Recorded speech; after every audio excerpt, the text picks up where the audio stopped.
Test.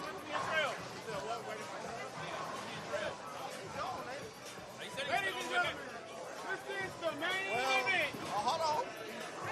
Huh? You don't need to touch it, man. You got that cup. This Crown Blackberry. Smell it if you want to. But no, I'm here for top shelf stuff. I know, it don't look like it. We're in a technical difficulty, but I'm here for top shelf stuff. Welcome, everybody. We are here live from Forest Park, Georgia. We are at the Deep South Tour Stop, number 11 on the season. This is the second half of the stop. The 10 a.m. squad featured 4 teams, and we are now going to have 6 teams bowling this one. But our featured match that we're going to be providing the video and commentary for is the Top Shelf Stunners and the Dirty South Legends. These are 2 teams at the top of their district, and they're looking to hold on to that, and hopefully one wants to try to pull away from the other. So we'll see. Both will be looking to get a big count today. Will they get a big count? We don't know. We'll see how it's all going to play out as well.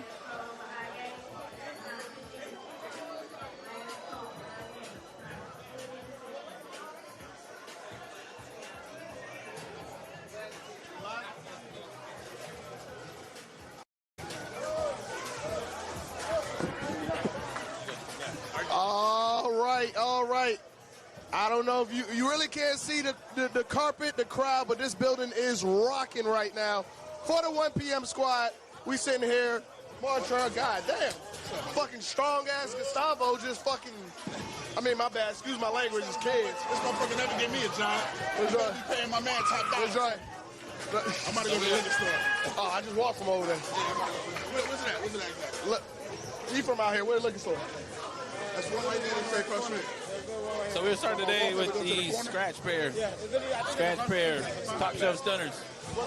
Cody Stitcher, Kamani Sutherland, and Roger May. My bad. We got a visitor all the way from the Triad District. I was surprised to see him too. He got some family that lives down here, and got some other interests that he was down here pursuing. So I give the man that.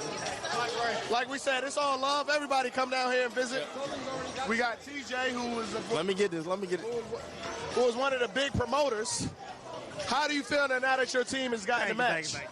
I feel amazing. I feel like we really gonna do what it do. You got a tough team. Got a tough team. No, for sure. DSL is a great team, the most established team in Georgia, and I understand that. But we are not no slacks. We are here. We have 8 points, whatever it is. I'm not sure, but y'all up there. I think y'all are 4th, right? Critical Role took 30, we are. Critical Role took 38, 34, whatever it was. Quincy ain't talking my shit. Alright, whatever. But Kimani watched it though. But Kamani has been one of the great stories Let's go, of our division. Kamani is his 2nd year bowling. Let's go, nigga. His 1st year bowling the UBA, and he's already on the scratch squad. I believe he started at a 2-0, and he has one of the highest averages in our division right now. What is his average? He's averaging 238 right now. 230. Fantastic. And at one point, he was averaging 250 after 9 games. That is amazing. He's been one of the amazing stories of our division. This is going to be a fun one to watch. Because DSL brought the crowd support. Top Shelf brought the crowd support. The people who bowled the 10 a.m. squad, they stuck around, got something to eat, stuck around, and they're still here.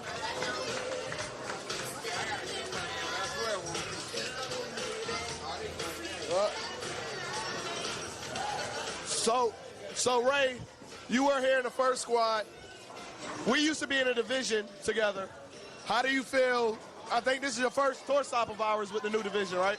Yes, this is my first time being down to what's currently the Deep South District. And I know you were one of the big ones trying to get us this division. With what you've seen so far, how do you think things is going so far? I like it. I mean, I like that. Even I was even starting this off right before you got here. I was even saying, it's cool that the energy, even in a split stop, only having 4 teams bowl the first half of the squad was fantastic. And it wasn't even like we were on 12 lanes together. Right, it was 6. We had a breakdown, a house issue on a pair, and then the other was on the other side of that. So the energy in here for the 10 a.m. squad was still really good. Normally, most districts that have 10 a.m. split squads, 10 a.m. everybody's still a little sleepy, so to speak, and not feeling it. Y'all, your team being one of them, brought it today. And now we've got everything from, we got some cowbells going. We've got a lot of ladies bowling in this squad, in this match that we're watching too. Got a lot of ladies here supporting, a lot of guys here supporting. Yes. It's great. The carpet energy down here. Uh-oh, we missed the 7th. Look at the energy. Ooh. Look at the energy. Get him. Look at the energy. We love the energy. It's Kamani's first time bowling scratch. Yeah. Bowling scratch. It's a mental thing, first and foremost. Well, because if he's not used to being there, right? Because you're the man. You on the scratch there, you are instantly the man. Yes. And you have to be the man. Yes. Right? You can't want to, you have to be. Right. So he's going to have to show out. He had the nerves the first strike. That didn't go as one and missed the 7. Right. Had somebody get in his face already. Like, that's the kind of stuff that he's going to have to deal with. Or he's going to be in a situation like we had in a previous stream on our YouTube page. You can obviously go back and check out our whole history of content we have. Right. Where we've had scratch bowlers that shoot 170 and about get booed out of the building. Yes. And you can't do that. If you don't shoot 2-0 minimum, go pack your stuff, go on home. Right. You definitely got to make shots. You definitely got to stay engaged, because as we saw from the last matchup, every pin matters. Every spare is crucial in the scratch squad. Every double is crucial. And as you can see, Kamani right now and Quincy are going back and forth. Quincy is one of the ones that brings the energy. I think DSL signing Quincy, they didn't have an energy guy like that. And I think that is also huge when you're talking about the UBA and building your team. Because one thing we know about DSL is they're going to strike. Yeah, DSL's going to strike. The thing for DSL is, like, they've always just known they're going to outstrike you. On paper, they're better than you. Right. And that's how they've been able to do what they've done for so long. Right. When you get teams now that can also strike with you and bring you the energy, yes. DSL has had to come back with that, and now they've had to do the same thing and have guys like you said, Quincy here, that's going to give you that energy back that a lot of teams don't have, but you can't make it to Battle Bowl and succeed in the playoffs if you don't have guys like that. Right, agreed. And I'm not even going to ask you. I don't even know who that is. I know right now in the scratch squad, DSL has Damon, Quincy, and Justin, which is a unique lineup. But one thing about Justin is you can put Justin with anybody. He's going to strike. We know what he's going to do. Not only is he going to strike, he's going to look at his teammates and get his team lined up if they're struggling. So we're looking at Justin as if you're looking for an example of a true leader on a team, you can't look no longer than Justin Gibbons for DSL. Because even when we bowled them in Lilburn, he was very active in talking with his players, very active talking with the other squads, trying to encourage them. One thing we know about DSL, too, is they don't like to lose. Yeah, I've had the pleasure of bowling different UBA events. The Gauntlet, which is coming up next month. It's going to be in Columbia this year, but we've had it in North Carolina before at Penn Station, and I was on the same pair as Justin. And Justin, even though he was doing pretty well, he was still taking the time, kind of asking me, hey, why'd you make that ball change? Because I remember I went to IQ Emerald, and he was like, why? Go back to the tour. And so, if he's doing that to me with somebody not on his team, he's a damn great teammate to have. And Justin's one of those guys that, his averages. Oh! There you go, nice. Smitty with a trip. What a trip. But yeah, Justin's got a 254 here, but you can put him on any pair at any time. Any house. Any house. Hey. I call him Fred Flintstone. Yeah, he reminds me of a guy we ran into a couple years ago for Murder Inc., Quentin Collins. Ooh. That Quentin was the highest average guy in the bowling in the center, and he was on handicap 1. But he brought that energy, and he had that leadership. Where he could bowl, lead off, on handicap 1, do his thing, and it brings your whole team up. Yes. For those of you that are watching, and if you're looking to get more playing time, the best advice I can give you is be more active with your team, because stuff like that gets noticed. When I see you engaged, when I see you at the tour stops, when I see you helping your teammates out, that kind of stuff helps when team owners are looking to put in their lineup. Yeah, you gotta have the energy, you gotta have the camaraderie, and you gotta be one that when you do speak, your teammates will listen. And as we're both owners of our team, and like we understand that. You know, when you got those kind of guys, well, I don't gotta say nothing. They do the talking. Right. You know, and that's good. A quiet. And that's great. It's a quiet leader right there that can be very, very vocal. It reminds me of like I got David Circle, for instance, on the team. High average bowler, can be vocal when he has to be, and to get his point across, and people will listen when he talks. And so everybody needs those guys. And Justin is definitely the DSL version of that. Then we also have, I don't like to call him a silent killer, but we got Damon Green on the approach right now. And the reason why I call him a silent killer, even though he's not necessarily a silent, is just because he understands the assignment. He's one of those workhorses where it doesn't matter where you put him, he's going to do what he do. And he's going to do it confidently. As you can see right now, he missed. And look at it, we already see Justin already in his air being a leader. You know, and that's the stuff we see talking about. Because as I'm looking around, and Top Shelf is looking to take that next step up, because they definitely improved since last year. But what I would like to see from them is more talking, more communication. And communication is key for teams that want to be successful, because even though, like you said, Damon's sitting here, he's got 233 average, right? That doesn't mean he's not capable of taking advice from somebody like Justin or anybody else. And sometimes, even if you have you have lower average people on your team that can still, or can be that confidence, that voice that you need to hear. That, hey, let you know, hey, what you seeing. Like, you don't need a bunch of people trying to be your coach. Sometimes you need an ear. And when you got somebody like Justin, can be their voice, can be the ear, whatever, that's great to have. And that's one thing. And Cowbells going again, love it. Now we got the Cowbells. I got to give a shout out to my Reapers. My Reapers out of Tri-City, because they were the first ones that I've seen with the Cowbells. Going crazy with them. And it just seemed like it got adopted throughout the UBA after them. But I heard they had some trouble in your division. Or was that your division where they banned them? Yeah, it's our district. They the houses? Well, yeah, there was an issue that where we've been very adamant that it's not up to the DM, it's up to the center. The center says, hey, no, let's do all that.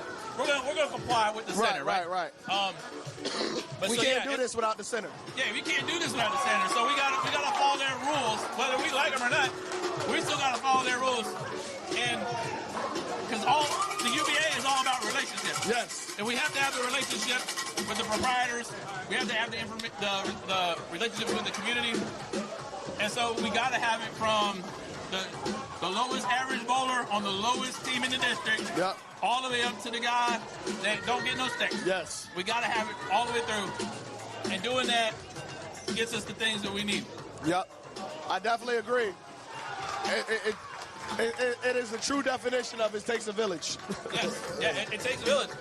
And the more and more people that realize that, the more and more successful everybody will be. Now, here's a funny. We have the Cowbells. And we got Cassandra wearing special gloves with the Cowbells. What you got? You got a cup? Nah, I don't have a cup. All right, Damon here. He got a cup. Got the 3, 7, 10. Who got the cups? Front counter. Huh? Front counter. Think you got to pay for them? I like the odds here of this 3, 7, 10. I think he's going to get this.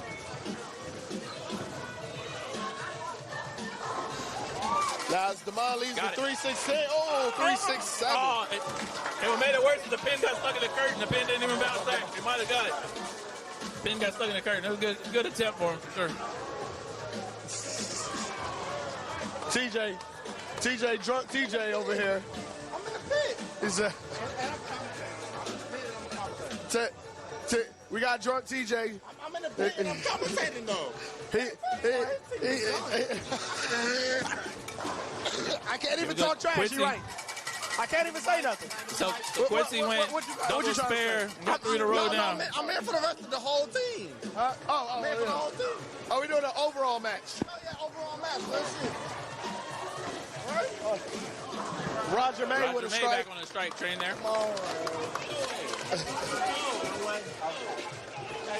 Hey, that's the boss.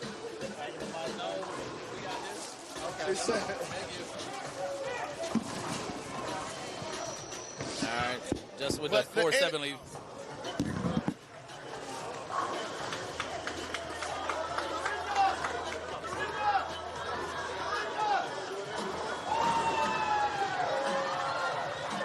So right now, through 6 frames, DSL is up 79 plus this spare conversion here. That did it right there. So they're up 83 already. This scratch spare for top shelf is looking pretty rough. They have 4. Wow, they got 10 strikes through 6 frames. It's not very good. But the thing is, they've got more opens than the handicap pairs do right now. All right, 2-8-10 now. Do you think that's the pressure of being on scratch? You talking for Demond, or are you talking about for all the opens up there? Yeah. Yeah, I think I love it too. Is because I think that what a lot of people don't understand is DSL is a great team, right? But they have the privilege of being around for so long that they're put on a shelf. Yeah. Oh, they're put on the top shelf. Yeah. Right? Right? See what I did there? That's pretty good. And so, I like that. So it can be intimidating, right? Oh, big pickup. Very good spare there by Earthquake there. Was that 3-4 it was? Yeah, that's 3-4. That's pretty nice. That's pretty good. But so a lot of it is like DSL is like the MJ. Yeah, yeah. You know? And so Top Shelf is the team trying to they know that, hey, I can average just as many points as MJ, but can you do it when he's right across from you? It's like the Knicks in Boston series. We know how good Boston was, but are you going to fold or are you going to build up to the competition? Right. Now, Top Shelf, when the scratch squad they come on to a little slow start, but I'm not going to lie, I'm kind of wondering about their lineup choices. Well, because knowing them, this isn't normally Top Shelf scratch squad. Now, let me ask you this. Like we told you about Kamani. Yep. I think when he started the season, he was 2-0. I think at one point he got to 250. And now it says he had 230. We both are team owners. Yes. When you see a bowler bowling like that throughout the season, do you keep him on handicap or do you move him to scratch like Top Shelf did? Looking at how he's bowling here, he's not a scratch bowler. The hard part is if you put a guy that's using 238 on a handicap pair, he's getting 1 stick. Right. So it's kind of one of those things where it's like if you're going to bowl him, he's got to bowl at scratch. Yeah. But at the same time, if he's going to bowl the pace he's bowling at right now to where if he shoots 160, it's going to be a great game the way this is going, he needs to come out. There's no way around it. And they have some people. They have David Lee in the back who has been on their scratch squad and bowled very well. Yeah. So it's not like they don't have the bowlers, to put there. They have Scott back here. Scott Brown, who's going to be, what's the name of his new team? I forgot. Cartel. Some cartel. Yeah. So. He's back on it now. That's good. That was a good shot for him. Yeah, the main thing here is where what a lot of people that don't realize when it comes to making decisions in the moment for the stop, you figure, Dirty South doesn't have everybody doing as well as they need to right now, right? But they don't have to. Their leadoff bowler had 2 big splits. Now he was able to strike there, so maybe he's redeeming himself. But normally you see big splits like that, one on each lane. You start thinking, oh, do I need to get somebody ready? I got to get somebody ready. Well, the thing is, they're up 80, 90, 103 now. The way the scoring's working. So they're up a ton. They don't have to worry about it yet. And they're not at their peak yet. Yes, they're definitely not at the peak. So it's one of those things that, and if you're watching this at home and you look at the total for the series, those are from the addition to the first 3 games earlier today. Yeah. So don't let that number fool you. On the scratch pair, just look at the 103 and the minus 103. That's where the game is. Yeah. Just for any, don't get confused by all the other numbers on there as well. Now I got another question for you. So you mentioned the way he's bowling and the potentially sub. Now he just struck in the 8th as Justin skates away from a split. But you see Kamani. Now if he's able to string these strikes and close out, as an owner, do you keep him in? Or do you look to still make that change? To me, it's all about the confidence you have in your carpet. On who you have available. And if you've got the right guy, like if he can sit there and if he can strike out and get a 192, right? That's pretty good. Yeah. It's a 192 that's good for where he was. Right. Because, like I said earlier, 160 was going to be a great game for him at one point. Right. So if he gets a 192 because he punches out, then you look at, okay, does he have it? Right. Does he got a lot of stuff crumbling? Right. Or is he burying every shot? He's burying his shots. He's getting flush strikes. And then what's his body language? What's the body language? Yeah. Is he defeated? Because I've seen people that, like, when they become defeated, they might strike some more, but it's just because they're just wanting to get over it because they're hoping to get pulled. Yep. Speaking of...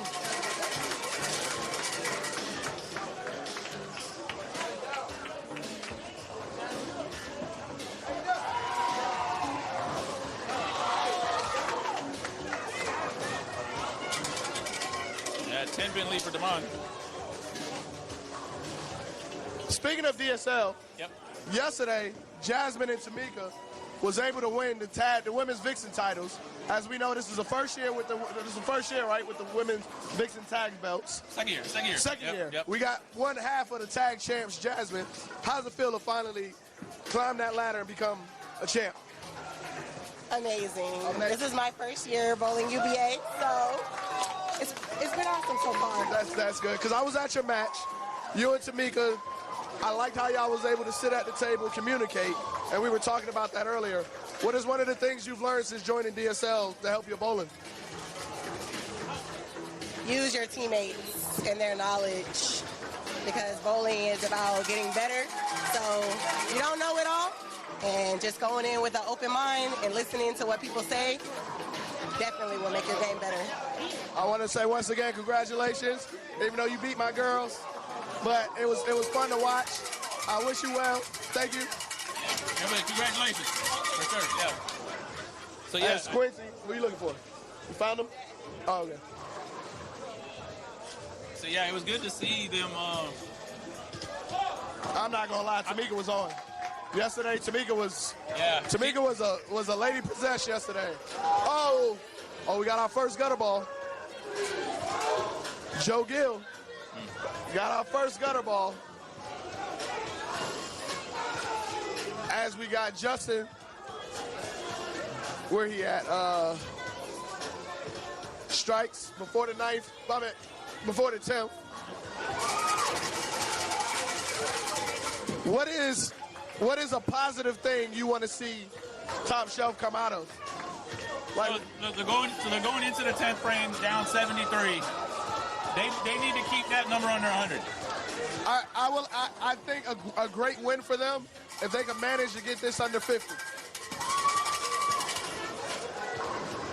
Because after the way we know that this house transitions, as we seen the Outsiders last time, they jumped all over striking results in the first game, and then we saw what happened after the transition. So we don't know if that's going to happen here, but I would love to see if they can get this under 50 to give themselves a chance going forward. Just like this.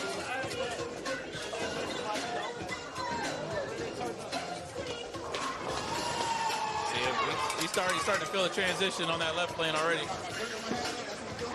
Oh my goodness. Oh, he just missed the 10 pin and open. Now you can't have stuff like that happen. Nah. He was on a good game. How you doing, Lane? Good, how about you, baby? I'm good. We got Lane Moore here. Lane coming back from shoulder surgery.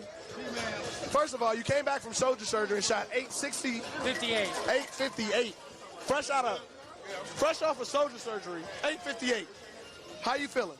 Feel great. Shoulder feels brand new, so everything's connecting. Time to have surgery on the other one. Oh, you do?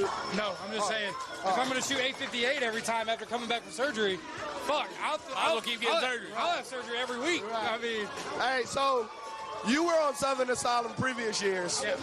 Now you're on a well-oiled machine with striking results. What do you think is the biggest difference in last year with you than this year now that you're on striking results? that makes sure what?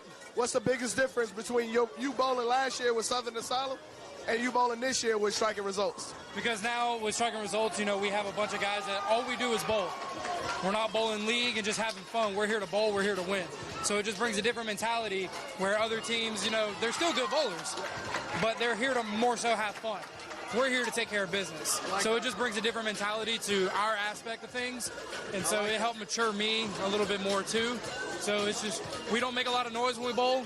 We let our bowling talk. And that's how we've been the whole season. And y'all been rocking all season. How do you feel are y'all chances this year? Oh, I think we have a really good chance. I mean, I don't know about the teams up north, but I mean, I think we could stack up pretty well against them. If we get everybody going, if we have all of our top guys available, I don't know if there's many teams that could beat us that I know of. I agree. But thank you, Lane. Yes, congratulations on your victory against my outsiders Thank you. today. Y'all bowled great, as always. Good luck for the rest of the season. Yeah, y'all too, man. Yeah, the one thing about what that Lane was talking about was all teams having to know their place, right? And so he was on a team that didn't feel like they were good bowlers, but he didn't feel like they were competitive enough, Yeah. right? And so now he's sitting there. Now he's on a team that's more competitive than having fun. Yeah. So they're on the other end of the spectrum, so to speak. Yes. But they had good energy and stuff today against Oh, you yeah, guys. yeah, I mean, yeah. your guys will have energy. Y'all can lose by 40, Right, and y'all right. still gonna have energy. You know what I mean? I think too, just being on the outside looking in, knowing where Lane came from, I do agree with him. I think he was able to mature more with striking results. And I think when people are looking for a UBA team, I think that's why the loyalty for us is so great, because we don't just focus on bowling. We focus on developing, getting you better, maturing, like he said. As Roger May splits in the 10th, which he had a chance to cut it under 50. Yep. Yeah, 'cause you would expect Justin to strike out. Yeah. You know, and if Roger can strike out, then you get closer to that 50. Yeah, But and he now was it's gonna be more in that close to 100 range. Yeah, and he was on a four-bagger. Yep. It's up. As Damon shot 279. I mean, Quincy shot 278. How you feeling after that first game? Hey, look, it ain't how you start, it's how you finish. I'm locked in, baby. I like that. Good luck the rest of the way, Quincy.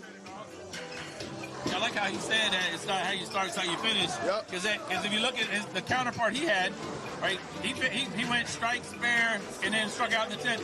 Finished to 172, though. Yeah. So, like, he finished strong, but like we talked about, you look at all the weak lanes, the weak frames he put up there. Yeah. What do you do? Because then if you look at the 10th frame, he's the only one on his fair that marked, on his team that marked. Yeah. So, you know, is he doing the business? Or are they letting it go? Like, where are we at? And to your point, he only split once. So you got 2 10 pins that he missed. That could change the game right there. So you got to make your single spares. Yeah, 124 it's manageable, but it's tough. You gotta tighten your shoes up. So I think what they're gonna have to do is just focus on trying to win each game. Yep. And it'll almost be a moral victory if they lose 6-4 on that pair. You know what I mean? Because you don't want to turn, this game into 10-0. And then not only that, you also got to pay attention. You also got to pay attention to. You also got to pay attention that one ball cannot win you the game. Nope. You got to try to eat it little by little. Yeah, one ball can't win you the game, but one ball can lose you the game. Facts. Yep. Facts. And just like we see the top shelf scratch squad lost by 124, they're actually winning handicap 2. They're actually winning handicap 2 by 101. So they can actually get that points back, but you got Smitty on 280 pace.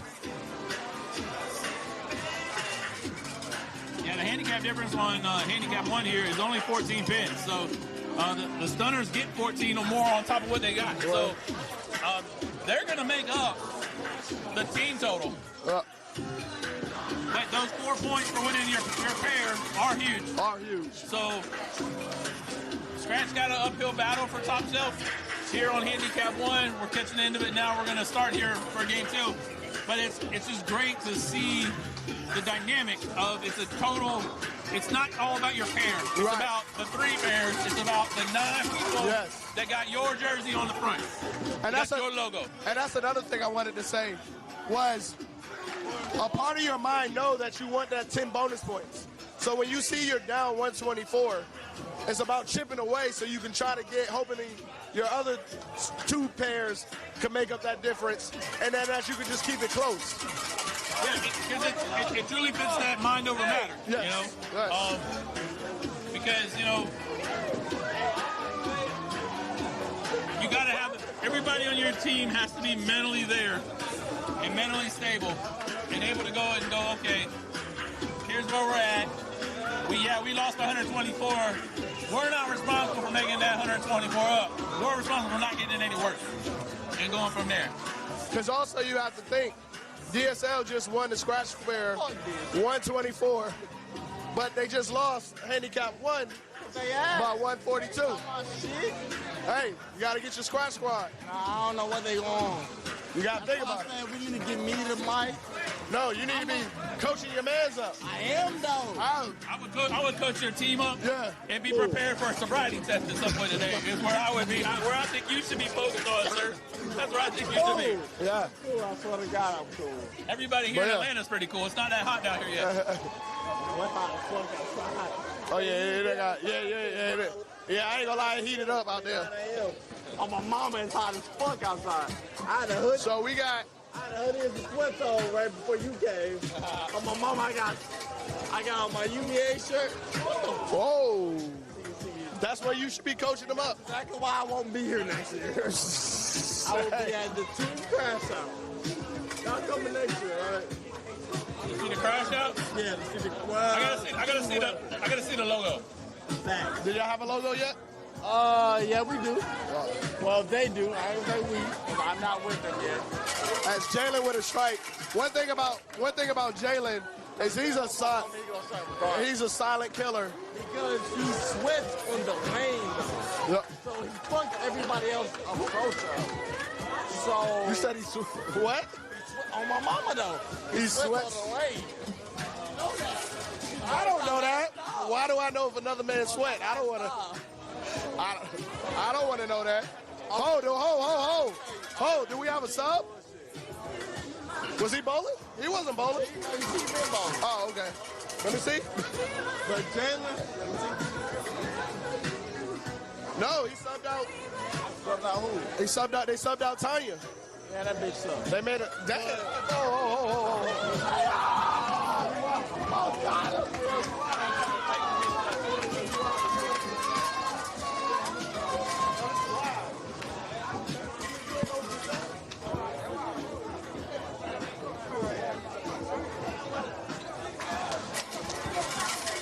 Hey, we apologize, ladies and gentlemen. He's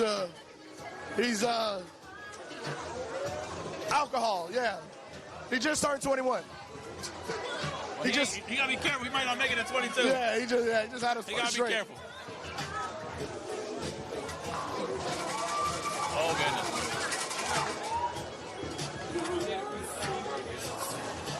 Looking at these scores throughout the board, they have been lopsided. Nothing close. Nothing close. As we got Smitty on the approach. Smitty staying high. He shot 268.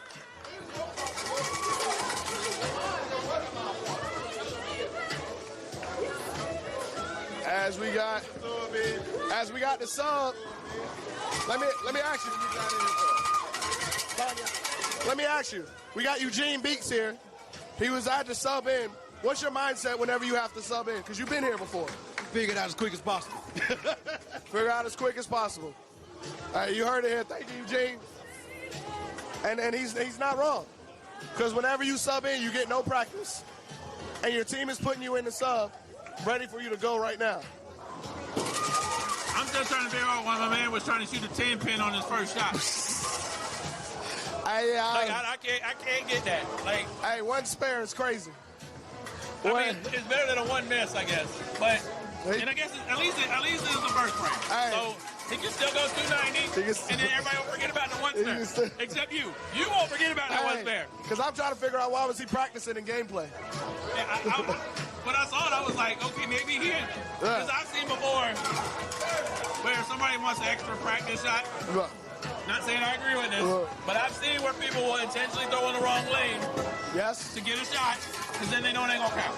Right? I've seen that too. But then they say, oh, I didn't know what lane, blah, blah. Like, come on, I ain't stupid. Yep. But, yeah, that was that was crazy. It's crazy. And then not only that, he's a righty. Yeah. So he's not even a lefty that made it. Yeah, that was weird. But as you see, Eugene comes in, 5 spare, then the strike. Like he said, find it out as quick as possible. As you got, I need to know his real name because I'm not calling him that. Oh, okay. Yeah. What's his real name? Cody. Cody, yeah. So we got Cody leaving a 10-pin. One thing I will say is we see China pick up that spare. China's another one that's been in the lab. I think she is going to the crash house next year. But she is someone, as her experience gets up, she's someone that's going to be a problem because she loves the game. And I think that's where people fail, is the love of the game. So we got Michaela, the owner of the crash outs, coming next year. How you feeling about your new team starting next year? You know what? I'm actually very excited. It's a lot in store. I got a bunch of tricks up my sleeve per usual. Going to make a lot of folks mad. That's the plan. And we're going to come, show up, and show out. It's the UBA way. It's the UBA way. Thank you. One more thing.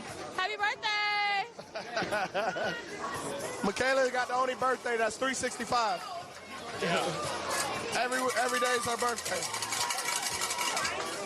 As Quincy staring them down after the strike. But going back to Jalen, Jalen is another beast that's a lefty. I know he did a Rodman. He was able to cash. He's been bowling more, being put in more tournaments. DSL has been really trusting him this year in the lineups, and he's been coming through. It goes one of those things where it's like some people are built for this. Yeah. You know what I mean? Some people, like, this is their thing. Whether it's a WCS match, the same thing. Sometimes those one-on-one, the tag team dynamic, those work really well for some people. They like it. Some people, not so much. Oh, did you just see that? We had our first chest bump of the China struck and went and shoulder bumped Eugene. Now, I don't know if Eugene is the bear you want to poke. But we got a 5-pin. We got a situation!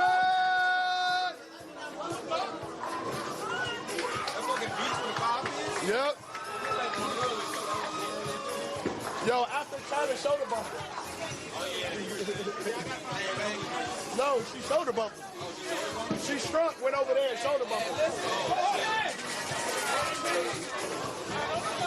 All right. Got the spot in spare. Good job there. But one thing, like you said, some people are made for this. And one thing about the UBA is it allows you to, like I said, express yourself. I bowl in a lot of leagues with Jalen. Jalen, when I see him bowl UBA, he's very expressive. Yes. He's very passionate. And that's something I normally don't see to him in the week during league. But for the UBA to have a product where we can get that out of a bowler, I love it. That's why I love the UBA. Yeah, I know we've talked on your show before. We've talked man to man before. The cool part about the UBA is like this can be your zen away from life. Yes. You know, whether you've got financial problems, work problems with your kids. Even if you're not bowling. Even if you're not bowling, right? Just being back here like we're doing. Neither one of us are bowling today. We don't even got bowling balls with us. I don't. But we're just here. We're just here doing what we like to do. Talk about other people bowling. Absorb the energy. Give out some energy. Yes. See new things. Learn some things. Teach some things. It's great. UBA is a fantastic organization to be a part of, man. I love it. UBA all day, baby. UBA all day. And like I said, this building is rocking. Like I wish, there's people standing up everywhere. It's barely anybody sitting. Everybody's enjoying themselves. And it's just, oh my God. This guy. Oh, yes, he did. 0. You a grown ass man.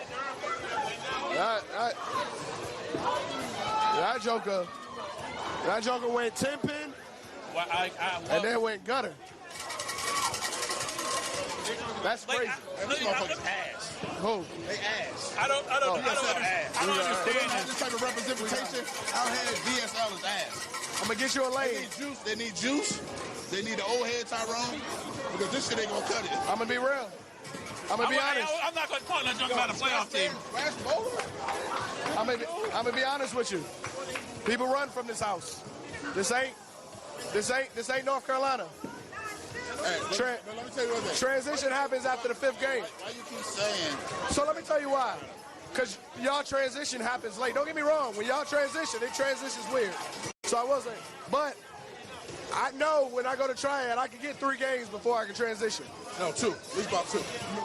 But remember, me and you, I'm all the way right just like you. Oh, yeah. So I don't like to, I'm not swinging the ball like that. That's a strike right there. In Georgia, they give us that much oil. And it seemed like they put it on the lanes with a squeegee. So the transition here, you bowled at Douglasville. You know. But now he put a shot on there, though. This is worse. He put the outside, and all that friction was in there. Nah, he did modify that shot, yeah. I'm down and in. He got me with that, but he ain't going to get me again. But I ain't going to lie to you. Not saying nothing bad about this house, because it's a great house, but the pattern, it's a little. It should be a house shot. No, it is, but you got to bowl on it. Yeah, that's why I be trying to invite y'all down here. It's small, too. Because the best house that's comparable to anything y'all got, because even at All-Star was amazing. The only house that's similar like that down here is Lilburn. Lilburn Bolero, right? Yeah. But that's another thing. We got a lot of Boleros down here. Bolero's out of oil lanes. Yeah. But Lilburn Bolero's the only one that that take care of their house. Now, don't get me wrong. It's oil. I mean, it's ridiculous. This man, he banging. Don't get him another drink. This man is banned. Y'all holding it down. Y'all been since the beginning of the year, bro. Facts. I can't even argue with you there. Come on, Tyler. We had a good middle of the year. Hey, we were in 3rd at one point. And then. Where you going where? Where you going next? Well, she had a urn. That scratch spray ain't looking too good. Well, she had an urn. Back there. He's dialed in. But.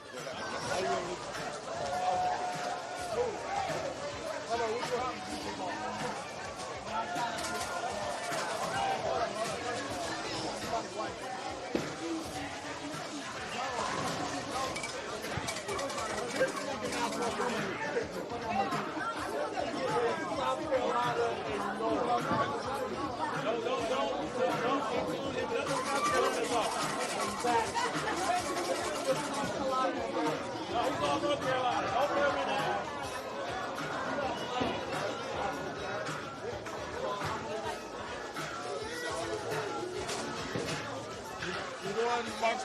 Nah, bro, I'm broke.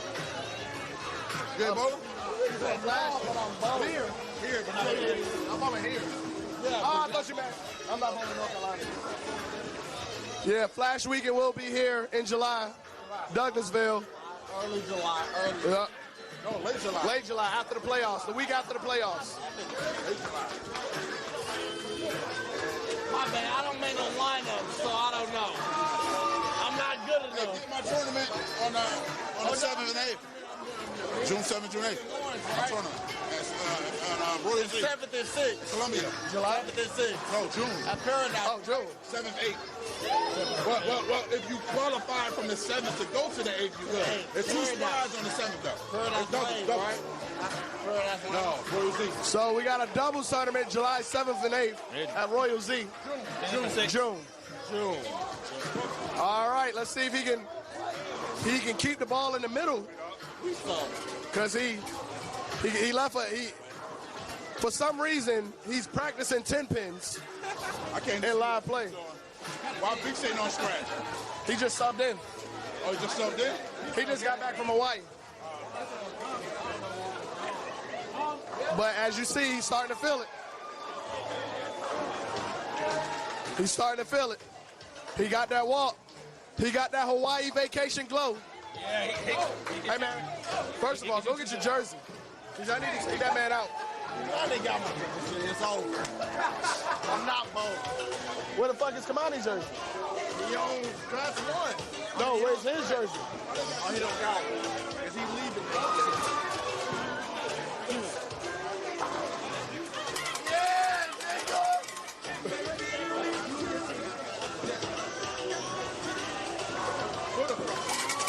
As we see, Smitty is still hot. Right now, handicap 1, Smitty is carrying DSL right now. But then you got Eugene that's on it. You got China. And then you got Jalen that is on front 8. I'm sorry, front 6.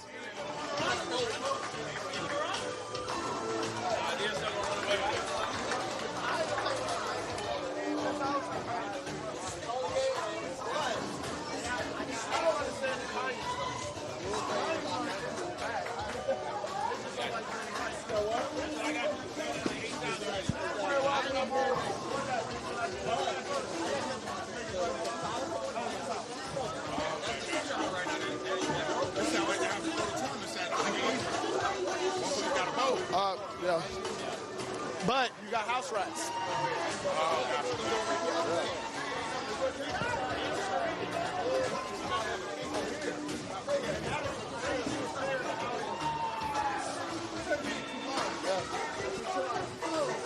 Yes.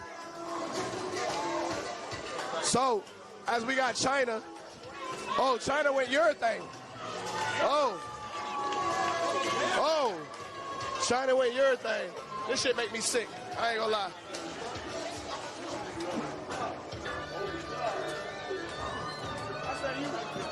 Jalen for 7. Oh, didn't get it. He left the 7 pin though.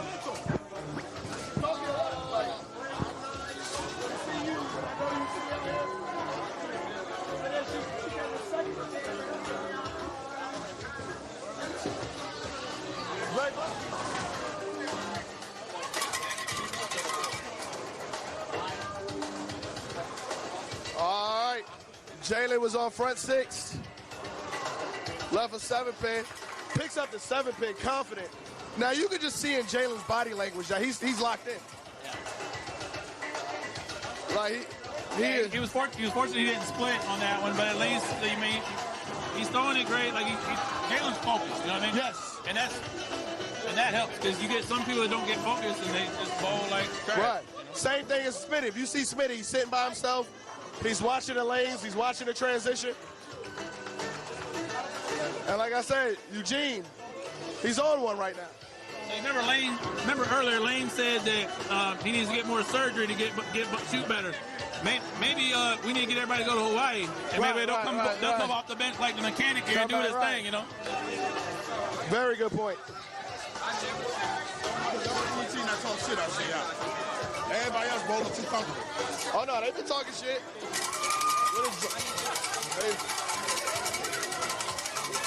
China struck, came off the lane and shoulder bumped Eugene. Yeah, you missed it all. But stay dangerous.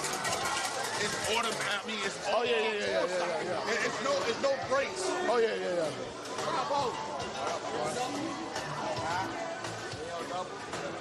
June 7th, June 8th. At Royal Z. Hey, Royal Z. Hey, if you want to strike, hit it high. Go high, Royal Z. You'll strike. That's it. No, I'm talking about Royal Z. Okay. You shoot flush at Royal Z, you're gonna leave a corner pin. You go high at Royal Z, you'll strike. That's where my 220 average came from. Don't you bowl, man. When I'm 185 everywhere else on the I planet. got a double tournament there. June 7th. No. Oh yeah, he ain't going to Royal Z. Why? They don't even host UBA stuff there. You know that used to be his home house. What happened? You got an issue with the vote? Ever since I went to work for Valero, Jay, Damn, that's crazy. Jalen with another one. Oh, you said it.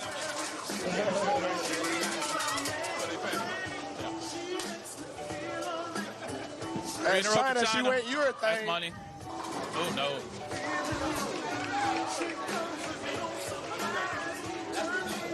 Now, do you think she went urethane to play defense, or is it something that she sees? Because to go urethane right now in the second game is a little weird. Well, I think it's a comfort. It's got to be a comfort level for China because, honestly, like they took a huge lead. They're going to end up giving the entire lead back in one game. Yep. It was what 124, 142, something like that? 142. Yep. Yeah, like they're going to give it all back in one game because DSL, DSL was up total pins across the board. They still made a sub because they felt like they didn't do it. He's on a 270 pace coming in as a sub. As a sub, that's crazy. That's crazy because normally it takes you a game or two. You know, it takes a game to get there, and you hope to have a good second game, right? But what also I will say, what I'll say is DSL is you got people like Justin that knows how people on the team play, know how the lanes are playing. Yes. It can be really quick to make the right decision. Hey, the way this is playing, so-and-so will do better. A true vet. Yeah, you do the swap out. And because nobody wants to sub out, right? You know, everybody's got a little bit of pride in them. But when you make the right decision and your team wins because you subbed out, Yes. then you can feel a whole lot better about it, right? And we subbed out Tanya, she's back here supporting the team. Yeah.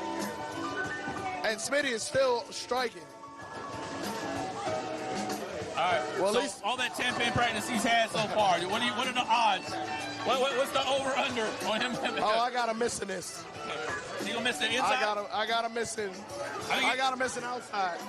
Oh, Justin with the loft.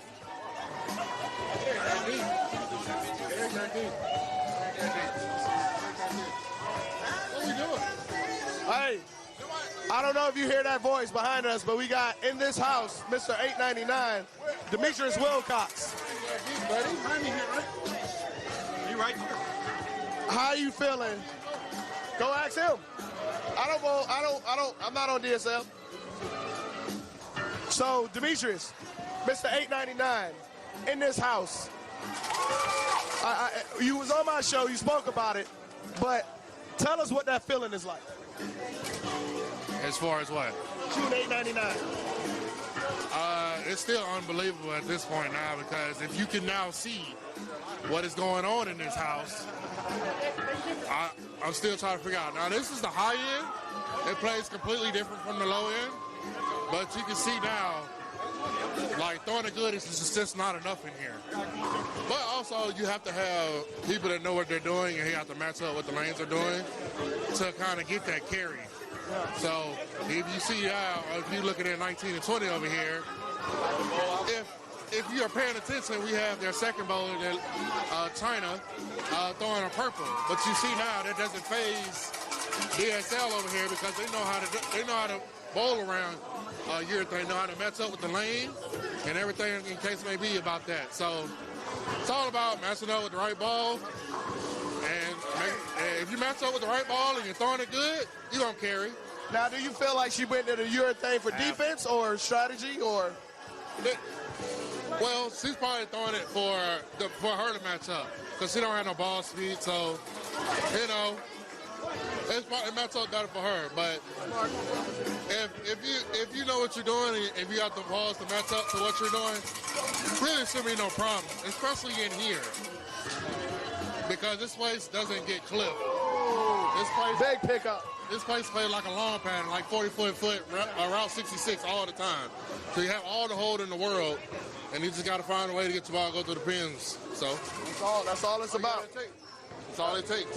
One frame at a time. One frame at a time. We also got Leon here.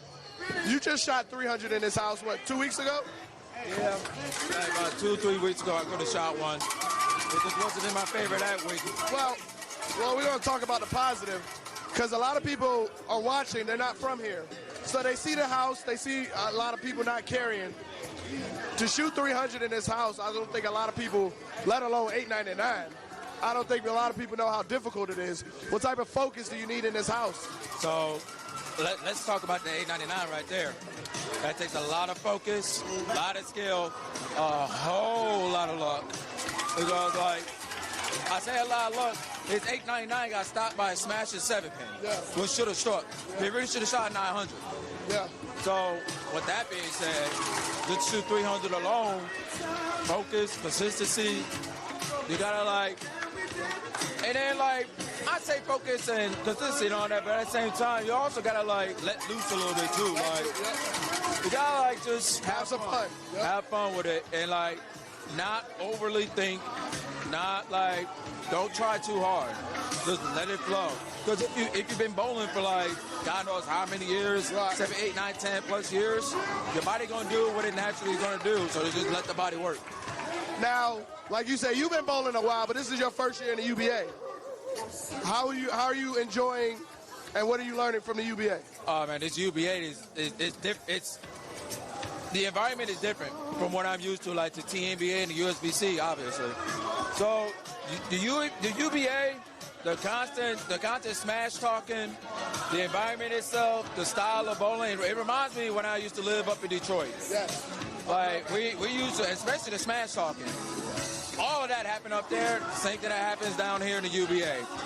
But we're all family. We're all one. Yep. Like, whatever we talk about out there, it stays out there. After this, we go out and grab something to eat or drink or something. I agree. And it's really a family.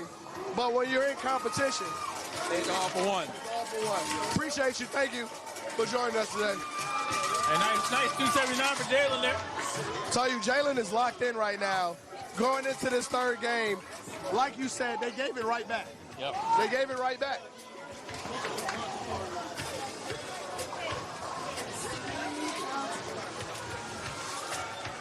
Be careful, DSL might do the same thing on the scratch squad.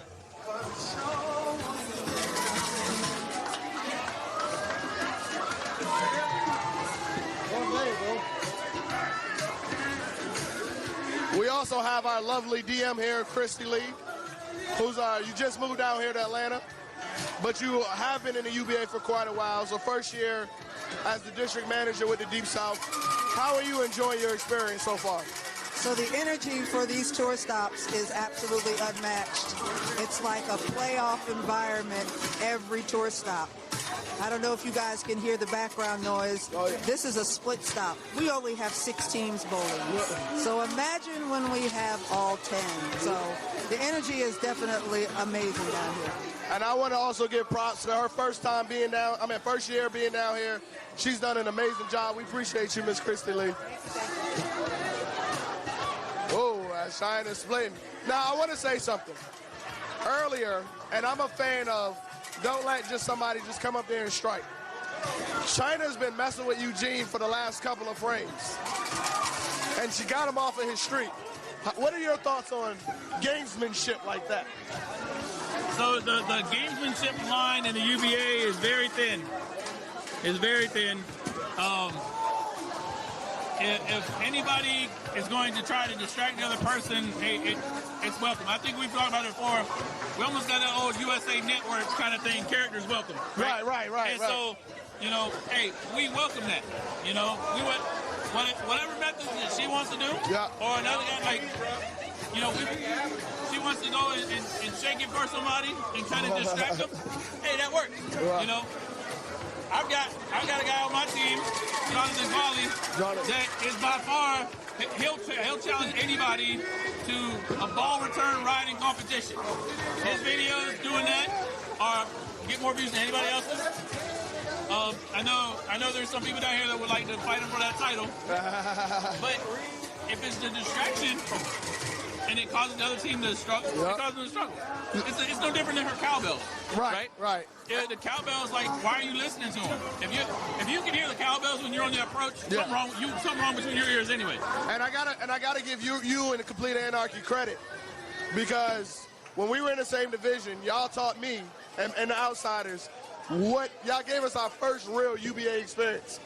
And after that, I felt like we hit a switch of understanding. So I got to give Complete Anarchy the credit for that. That was the same year that y'all went to Battle Bowl. So I think that was good. We learned a lot, but that's why I say sometimes you gotta take from every team. You can learn something from everybody. Yeah, absolutely. We had a great season, right? We're one of the few teams from the state of South Carolina to make it to Battle Bowl, for one. A lot of teams are quote-unquote successful, but never even win a playoff game, right? But we're still staying hungry, we're still thirsty, we're still learning every time we go out. I always tell people, like, my laptop, when I open my laptop up, I've got a Murder Inc. sticker on my laptop. It reminds me of the butt whooping they gave us at Battle Bowl. And how we're glad they turned their season around, because we're hoping we get to go against them at Battle Bowl again one day. We don't want to not get them, because they're having a bad year. Well, let me ask you this: what do you think you and your team learned from that experience? Oh, learn it. It's like watching an episode of Big Brother, man. You got to expect the unexpected, and you got to just know that what you think you see on paper ain't what you're going to see in real life. And you go out there and you just fight and claw. And I think for us even. Scratch until they're done. Okay. All right, scratch until they're done. I would have pulled him. What you over here this morning? What you over here? Yeah, but like I said, I would have pulled my man. The lead off over here with the 10 pin. I mean, when you're doing 10 pin practice, like this, look, making 10 pins is very important. Yeah. The 10 pins are very important, right? But don't practice them during the competition. Yeah. He obviously struggled, but yeah, he should have came out. I don't know if he just hurt the bone so they couldn't pull him. Don't know. But that's part of the problem too, is their handicap 2 pair is so far behind that you might need to sub on that pair. But when scratch and handicap are light years ahead, that's where we're stuck on. And right now we're even here. Yep. They took a big cut out of that lead that they had here. So top shelf. Yes, going back to scratch now, like we talked about, it was 100 plus pins, 120 I think it was.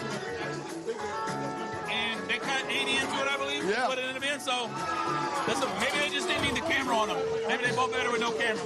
But the camera's back on them now until handicap 2 is ready to start game 3. And I don't know, I'm going to wait for Scott to come back down to see what the difference is. Hold up. Let me go find out. What y'all win? What was the...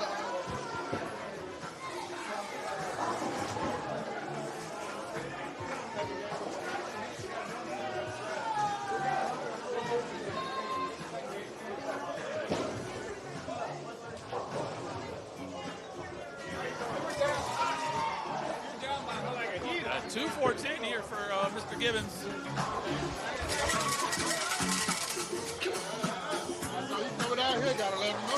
So Top Shelf lost the handicap 2 pair game 1 by 136. So right now, it's a 21. 21-point game over there. But as we're looking, focusing on scratch right now. Get there. Ooh, I didn't even see the 8-pin back there. Stop.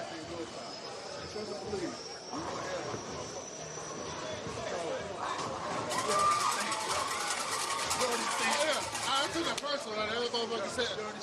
And somebody put on there and said, all the rest of them from there.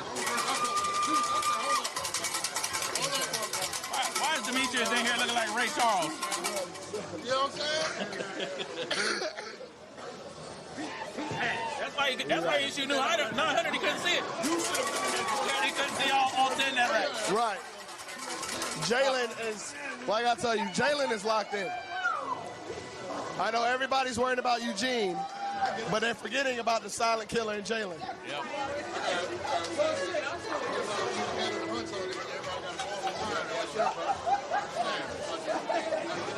Oh. I ain't gonna lie, top shelf is not looking good on that handicap 2-pair.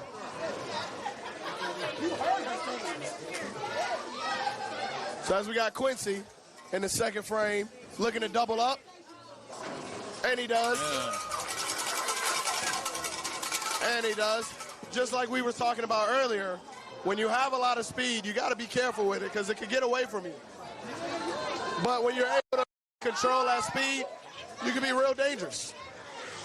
I.e., like we have Darnell Logan in front of us. Demetrius Wilcox is another one. You can even say Justin Gibbons. Those high-rev bowlers, those high-speed bowlers. Yeah, the steering wheel. On that thing. Right. No power steering. Right. He said no power. Yeah, but you know how hard it is to turn a fucking car, no power steering fluid.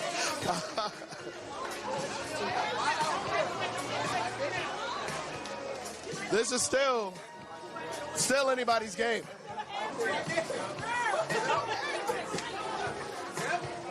Because me and you both know, all it takes is for one of these pairs to get hot. And that could be the difference of the whole game. Yeah, and the thing is, like, there's so much, like, flip and mode and everything stuff, because you think about it, handicap 1, they got blown out and then won it all back. Yeah. Just like that. Scratch pair right now is top shelf got destroyed game 1. They did some destroying, got a little bit of that back game 2. Yep. So there's peaks and valleys in all of it. So it's all about where you're going to finish at the end. So Kamani seemed to found his way. We can very easily be looking at a 2020 kind of situation here, the way this is going. But now the reason, let's talk about why we're streaming this match. So this match, so the UBA, we're all about culture. We're all about talking trash. We're all about high energy, gamesmanship. You know, another example. I mean, you ain't showing you ain't dancing for nobody. I appreciate that. But yeah, so give us a quick explanation, a rundown. Nothing too deep, I guess, but just why are we watching this match? Why is this our YouTube match? So, I'm going to be honest with you. In the beginning, I didn't really put a lot of energy into it. When they put out the vote, I honestly was wondering how they were going to pick who got streamed. I thought they were going to go with importance of the match. But if I'm being totally honest, I feel like striking results deserve that look. They're new. They've been doing a great job this season. And then I feel like DSL is the face of our league. Face of our division.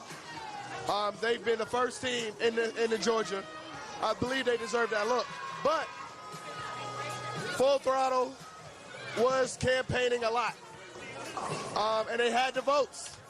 And then with gamesmanship, me and Joan had a little back and forth. And I said, well, you know what? I'm going to do a little gamesmanship, and I'm gonna help DSL get votes. So just like they went on their spree, I went on my spree. I called a bunch of team owners. I found some groups, and to be honest with you, I did exactly what Full Throttle did. I just did it a little smarter. And I outsmarted them. And that's why we're watching this match now. The match we should be watching, DSL. It was funny. The whole thing was funny to me because when I first look at the matches come out, right, and it's like when Nieves is like, hey, I'm going to be here and stream these matches, which one should we do? You know, I look at the ones that, you know, hey, what's going to be the best for viewing purposes, right? What's going to give us the most culture, so to speak? And so, now, let me ask you, I'm going to tell you this, too. Yeah. If I was the powers to be, it wouldn't have been this house. But I understand scheduling. Yeah. Yeah, and so that's one of the things that, like, where the UBA is growing and learning.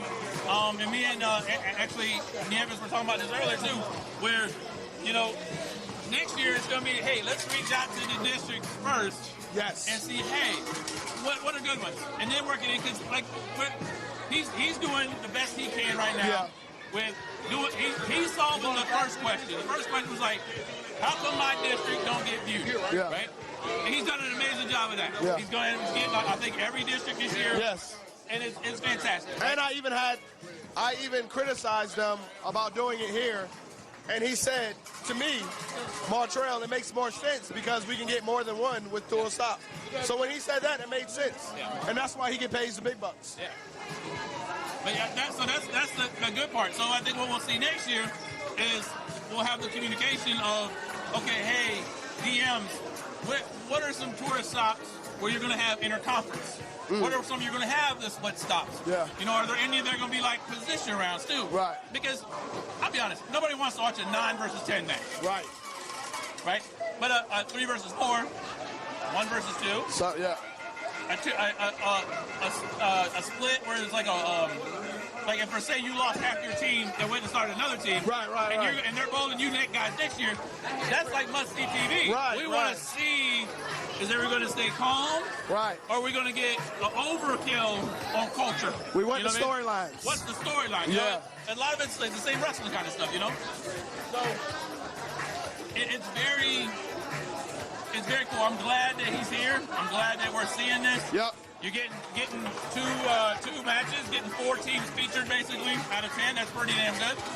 So very appreciative for the efforts that's going this definitely, year. definitely. And the thing that's good with Nieves and the rest of the UBA is like we're all understanding we need to listen. Right. And we're opening up our ears and we're doing what we can to stay the course on what our vision is. But at the same time, you know, we're opening the door for you to see the vision. Yep. We're letting you share what your vision is, and we're seeing what we can do. And I think, to your point, where we appreciate it, because a lot of the new teams don't know the work that has been put in. Like, let's be real. Since I've joined the UBA, it's been a vast improvement. I mean, almost night and day since I've joined. I know a lot of times I'm a very vocal person. A lot of people hear me. But I got to give the UBA credit in improvements that they made, especially with our division. Having the camera crew go to everywhere. And let's be real. You're going to question some stuff, you know? Absolutely. But you can't be mad at the answer. But the one thing that I do see is progress. You know, I know a lot of people be like, oh, it's small progress, it's not as big. Yo, but every progress has to have a struggle in order to be a progress. So we were struggling to get teams. Now we're up to 13 next year. And I think we got some new teams in North Carolina and South Carolina. So it's growing, it's a progress. So I know a lot of the new teams don't see it and everything, but with the progress, we thank the UBA. We appreciate the listening to our voice. And we're being ready to what? Go to handicap 2. Back to I'm not gonna lie to you. Handicap 2 is getting it handed to them. Well, Top shelf handicap 2 is single-handedly losing them the game. All right, here's Blanca again. And oh my God, he got a spare. God damn. Another thing too is you got the tag team champions bowling together on handicap 2. Yeah. I don't see it. No, I'm just saying. I'm just saying. Yeah. I mean, I'm looking forward to that. I didn't get to watch the I didn't even watch spring training yesterday. I didn't get to see it. But I saw the outcome was 4-1. Who's winning right now? DSF. That's the difference.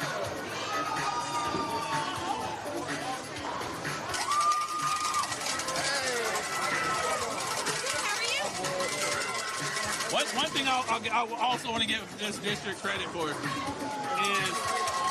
similar to how we haven't done in WCS, where we've opened the door for more women to bowl. Yes. Where we've got, you know, we're the only conference that has the Vixens Tag Series, and like you don't see too many tour stops anywhere that have this many women in the lineup to start with. It goes to like you said, we haven't yet got to see really much of handicap too yet, but our new Vixens Tag champions are bowling together.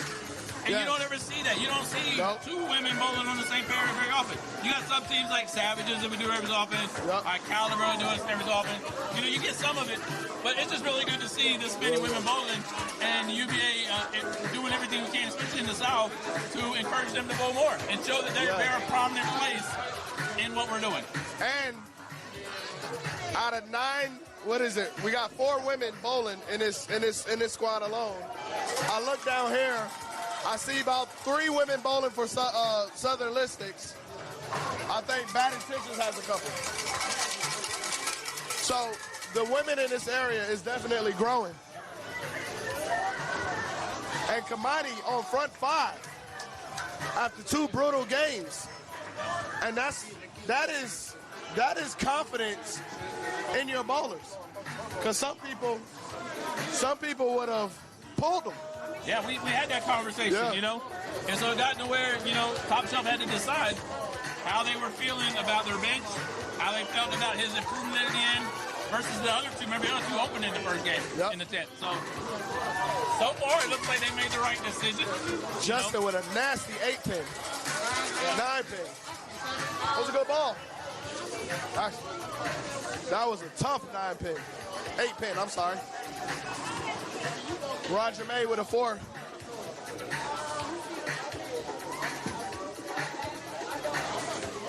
And Jalen is locked in.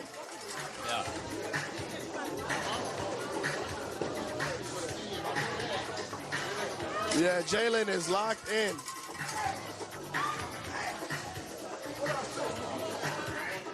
Whatever.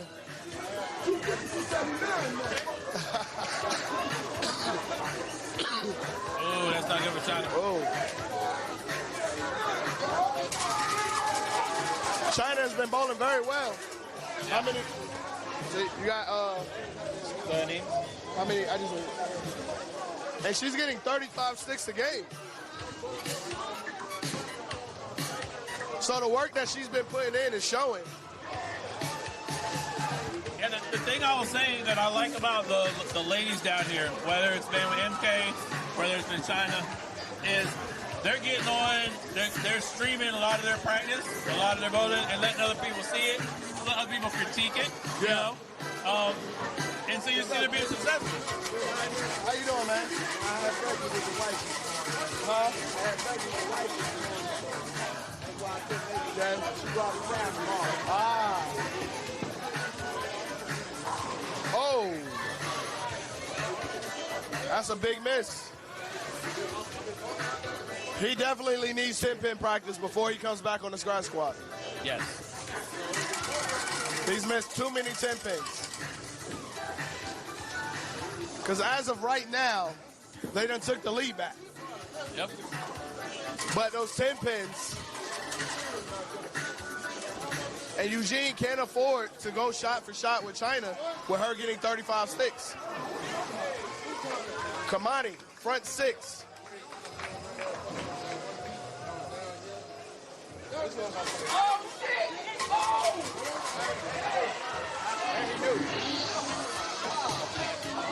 Like, he literally just started. After 9 games,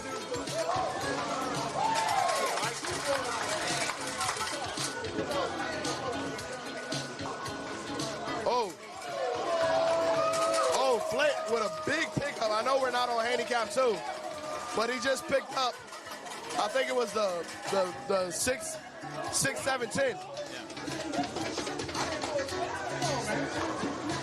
I always look forward to watching him bowl. He's a great bowler. I get. And that's another thing. People don't realize how deep DSL run. Flint lives in Augusta or Columbia. Yeah. And you see Flint everywhere. all UBA events. So DSL is well traveled in the UBA.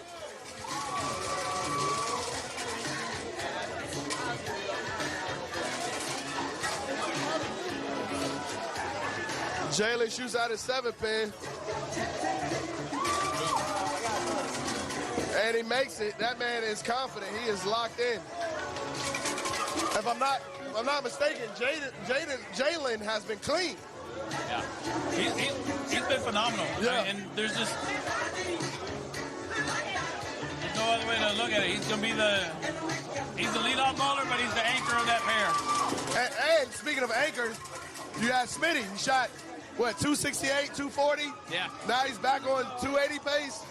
Yeah, the thing with Smitty is like he doesn't have that, he don't exude that same energy that Jalen does. Yeah, You know what I mean? yeah. He's just more of that quiet confidence. Old school game. Yeah, that old school, like, I'm just going to throw a strike up there Yep. and let you. It reminds me of the people, you know how the military is. You know, it reminds me of them guys playing horseshoes, right? They just throw the damn thing and they going to ring it and then you ain't going to know they ring it. If you didn't hear or see it, you wouldn't know. Yep.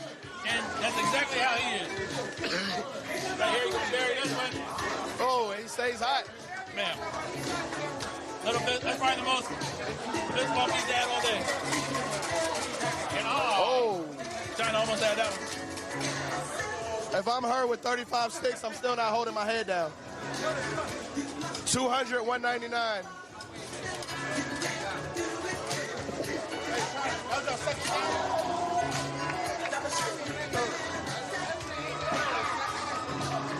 Okay, handicap 2 is starting there. So they on their third game on handicap 2. So this shit looks better than what it's looking like. No.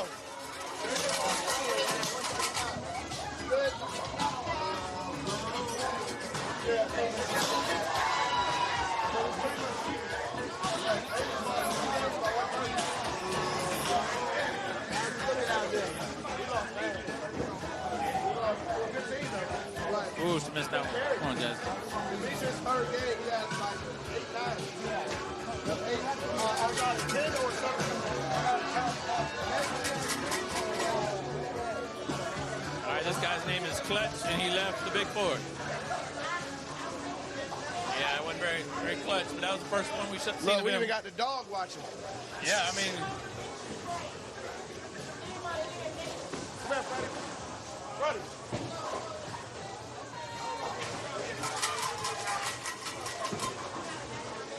We got Freddie here, owner of Top Shelf. How you liking your team? The improvement from last year to this year. I'm loving the improvements from last year to this year. This year we got a chance, hopefully, to make it to the playoffs. I like it. I like it. We got 2 position rounds. Your first 2, handicap 1, handicap 2. I haven't really been over here yet. But what do you think is the biggest difference between last year and this year for y'all? The experience of the UBA, knowing more about the UBA than from last year, our first year in it. Thank you. Appreciate you, man. Thank you. That's Freddie P, owner of Top Shelf. Let him go finish rooting on his team.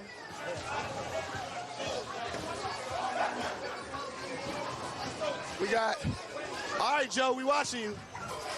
We got my man Joe Gill back here. Geely, I'm sorry. Joe Geely, please, charge it to my head, not my heart. I'm sorry, sir. Charge it to my head, not my heart. We'll see how he throws his first ball. We determine what we're going to call him. Because his jersey says the gutter guy. And he threw a gutter earlier. Yeah, so he probably needs to enter the witness protection program and not worry about what you're calling him. As we got Flint leaves the 9-pin. Flint is another one of those old school bowlers like we were talking about with Smitty. Doesn't make a lot of noise. When he gets passionate, you can see it in his face. He can string them on you quick. You know, Flint is another one of those guys that, how you doing, Miss Jordan? Hey. Flint is another one of those guys that no matter what tournament you're at, you're going to see his name in the catcher's spot. Yeah, he's definitely a very strong, capable man of few words. Yeah. similar to how we talked about with Justin earlier. Like when he says something, you're going to listen. Yes. Because he doesn't waste his words. Right. All right. How clutch is Clutch going to be? What's he going to shoot here? All right. What you think? Well, he left 6'2". Well, he big forward the first one. So let's see what adjustment he makes.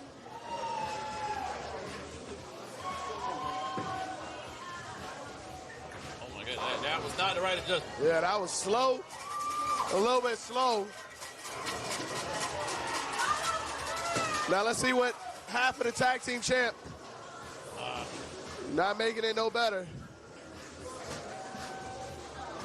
Yeah, so unlike yesterday, when you're missing shots like that, you can tag your partner in. After the first three, yeah. Definitely a different situation in the tour stop. But the good part is, like, she's still doing the same thing you said that she was doing yesterday. She's still been talking to me and still talking about what they need to do different going forward. And we have another open by Mr. Clutch.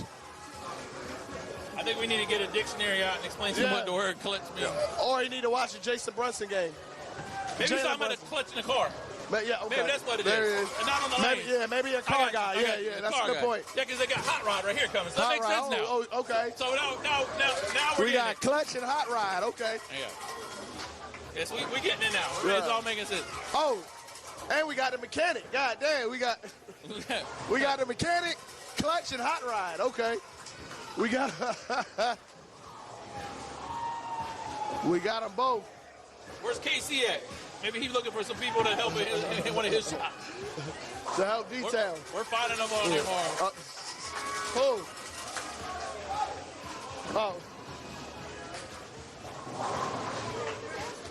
Oh, okay. Because we got Hot Rod and we got Clutch. We got 7 pin for left side, shouting. The crazy part about DSL is I'm looking around at who's on the carpet. You got BJ on the carpet. We know he's a killer. Yes. We know he came all the way from Augusta. Yep. Just to cheer on his team here. That's a 2-hour drive. Yeah, easy. 2-hour drive. You leaving? All right, my guy. Oh, as we got Joe with the strike. Joe's on a double. If they can just get Clutch to do something. I mean, we got to pop that clutch, bro. I know what we got going on there. Oh.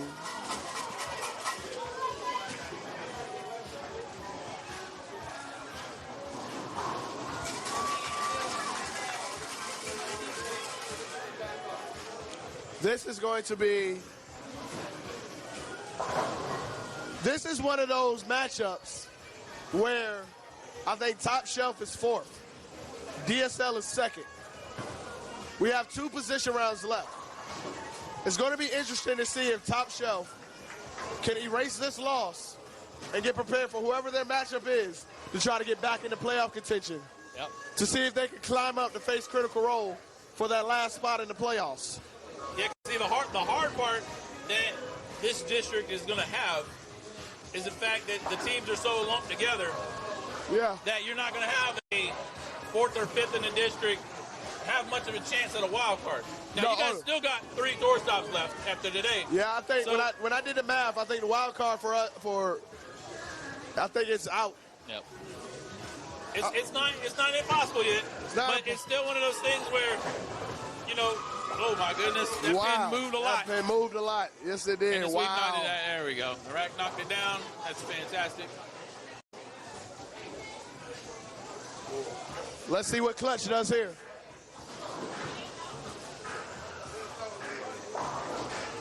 Okay. It definitely looked better than his first 2 shots we saw. A lot better. That second shot was slow. Yeah, it was slow and it was super outside. Like, you know, if you're gonna have a ball that shiny right there, you gotta throw some servers on that thing next time before you're gonna try that mess.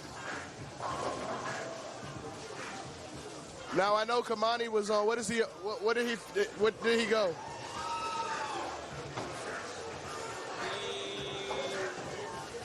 He went 8 in a row, and then he went 10 pin. No, then he got, he opened in the 9th. He spared that one. So he's going to shoot 250-something? And that's where, like, you can easily look at it as an owner or a team, rep, whoever's in charge of the stop, and go, man, I'm glad I didn't pull him. Yeah. But at the same time, there's times where that 190 turns into a 150, and you're like, damn, I should have pulled him. So. And I'm sorry, Top Shelf is in fifth. Fifth. Oh, wow. They're in fifth. Thank you. Thank you to our good buddy, your old teammate, Sam Benefield, for correcting me. Oh, Sam, that's my guy. We love Sam. I saw Sam today. He tried to give me a handshake. I said, no, give me a hug. I haven't seen you in a couple of weeks. Even though I'm going to come in there tomorrow at the shop and bug you and Panda. All right, let's see if Hot Rod can get 3 in a row. All right. Top Shelf is fighting over here. Yeah. Maybe that's all they needed was some commentators. Some commentators, like, unlike their scratch fair, they like the camera. They like the visibility. Now, y'all have heard me say this a lot of times on my show, but one of the baddest females out here is Tamika Jackson. Yes. Yesterday during the tag match, when I say she didn't miss, she did not miss. And she was able to carry her team. And then as the last 2 games, she was able to get Jasmine lined up. And it was just it ended up becoming fun to watch because at some point they just wasn't missing. That's the thing that people don't realize, too, with WCS and the tag matches. The tag matches are so much more fun than the singles is. Yeah. Because you've got a travel buddy, you've got another set of eyes, a set of ears that can help talk you through. And then if you're struggling too bad, of course, the way the rules work, you can just, you tap them in. Right. They be all right. They lost twice by 135. Yeah. Hold on, where's Scott? You see the white ball head guy? There he is. Yeah, he got the sheet. Ask him what the pin difference. We about to go find out what the pin difference is. So Scratch just lost DSL Scratch. So that means DSL just lost 8-2. 8-2. Which is crazy because remember, when it was 2-0, we were talking about, hey, Top Shelf just needs to try to keep it losing 6-4. Yeah. Right? That's Clutch with a big double right there. Now, without looking at it game by game and see if we don't have the scores in front of us, it wouldn't surprise me if it wasn't DSL's struggles that kind of opened the door for Top Shelf. Yeah.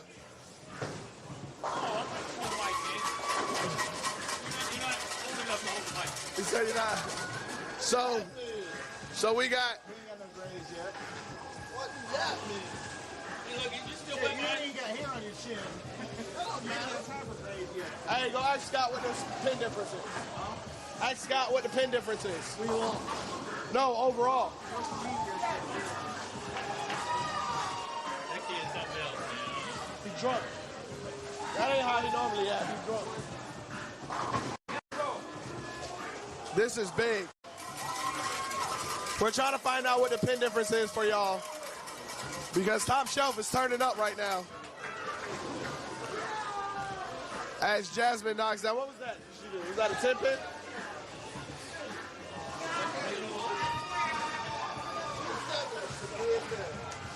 He's fucking stuck. It's not, y'all just had one pin. They lost chairs, bro.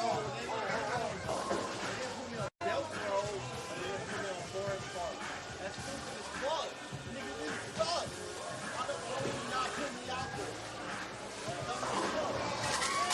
As Tamika with another big strike. They say you said 275? 275?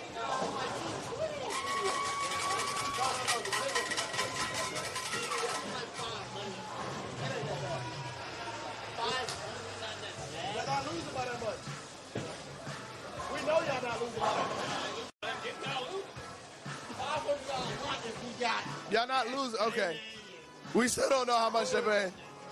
Because we got disgruntled employees over here. But yeah.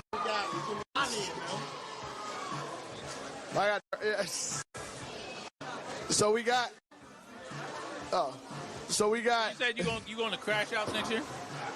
So you gonna be there all-star on the scratch fair?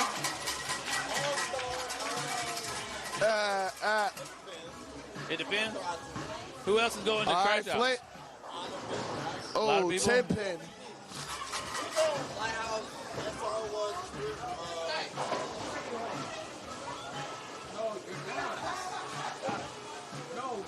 See.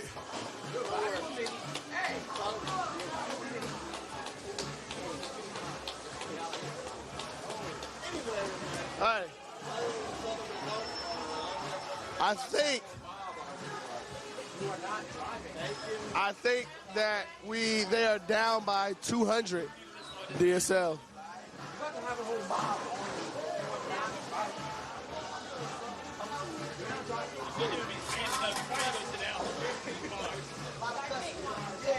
Hey, we got somebody that's drunk. He probably needs some oatmeal. Suck him.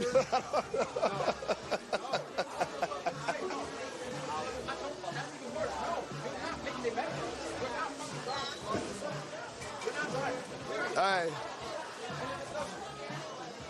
Ladies and gentlemen, drink responsibly.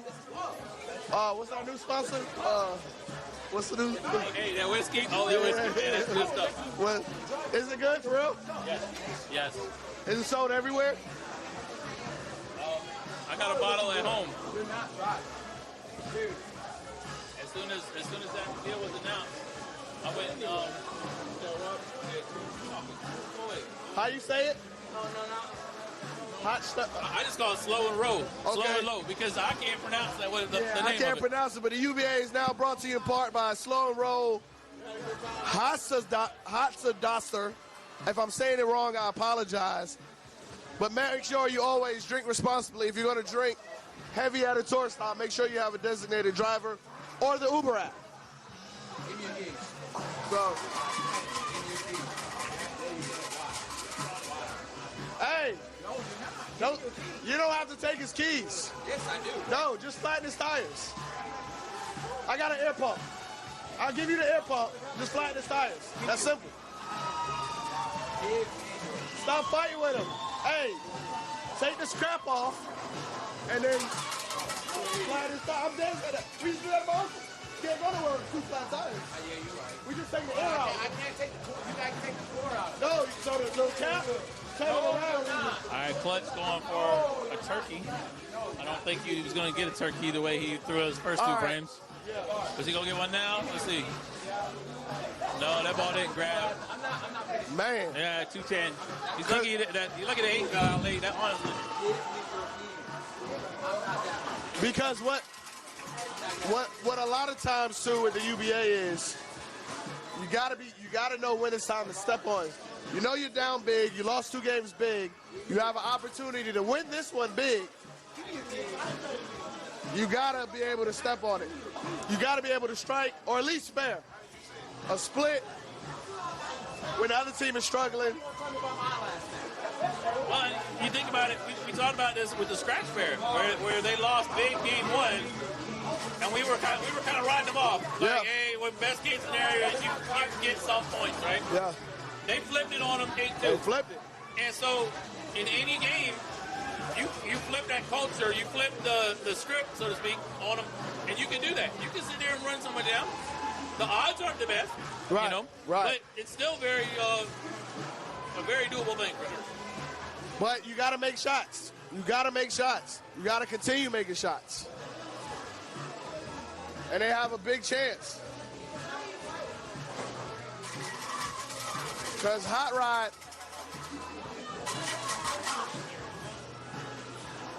is holding them. Joe's not far.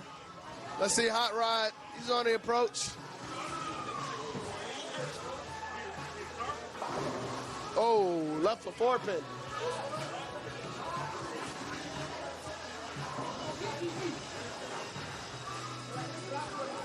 Just to let you know, if you're in Georgia and you need to get to a pro shop, or you don't know if a pro shop's around, go to Critical Role Bowling Supply out there in Beaufort, Georgia. They have great couches where you can sit.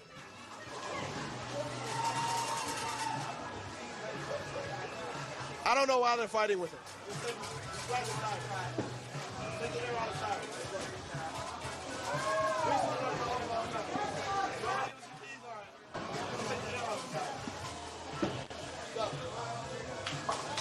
But yeah, go check out Critical Roast Bowling Supply, 1651 Horizon Parkway, Beaufort, Georgia. They have everything on the shelf. Swag, Brunswick, Storm, everything. As we're finishing up, it looks like DSL won handicap 1 8-2.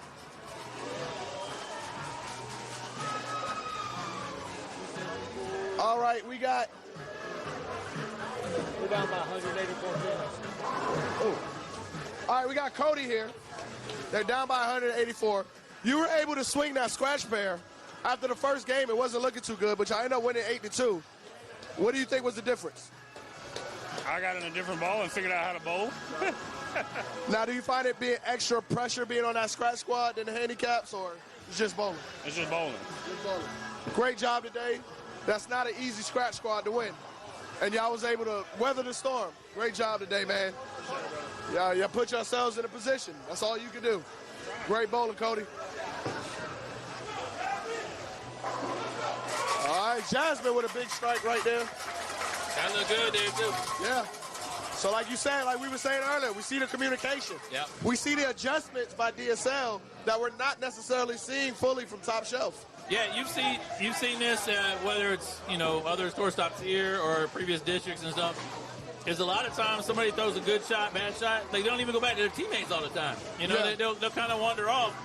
And, if you shot a good shot, you walked it off and went somewhere else, I could deal with that, But if you shot a bad one, come back, talk to somebody. You know, help somebody help you find Jesus. Yeah. Like, let's get it together, Right. Because right now we're looking in a pit, and you got Eugene, who's done bowling. You got Quincy, who's done bowling. And then right there beside, arm in arm beside Jasmine, making sure she bowled, making sure helping her get lined up. We don't see that real camaraderie with Top Shelf on this pair.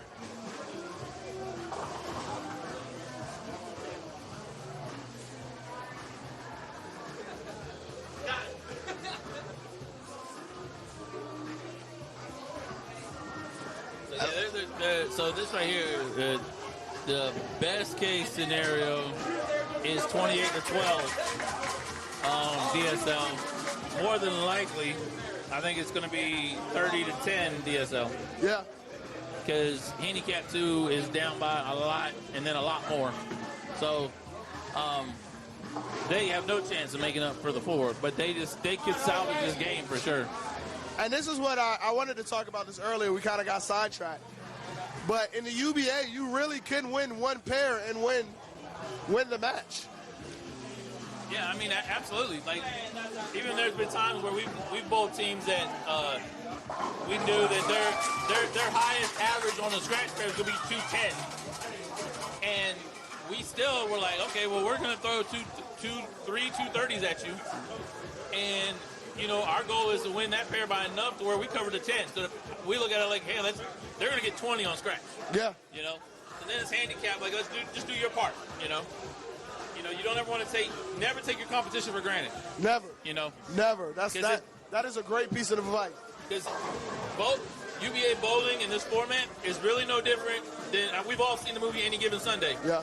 But that's the perfect thing, Any Given Sunday. That's if the your perfect tour stops title. on Saturdays, Any Given Saturday, whatever it is. We're all bowling, right? And so all it takes is for somebody to throw a gutter ball, for somebody to whiff an 8-pin. All it takes is for those little things that can be that momentum change that lets that underdog win the match. That I've even seen it where somebody thumb crack. Yeah. Like anything can happen. Get a phone call. Like you said, Any Given Sunday. You see a lot of teams that lose, the people they shouldn't lose, stuff like that. It's really, like you said, that's the perfect title. Any Given Sunday. Oh. But unfortunately, nice 4-9 there.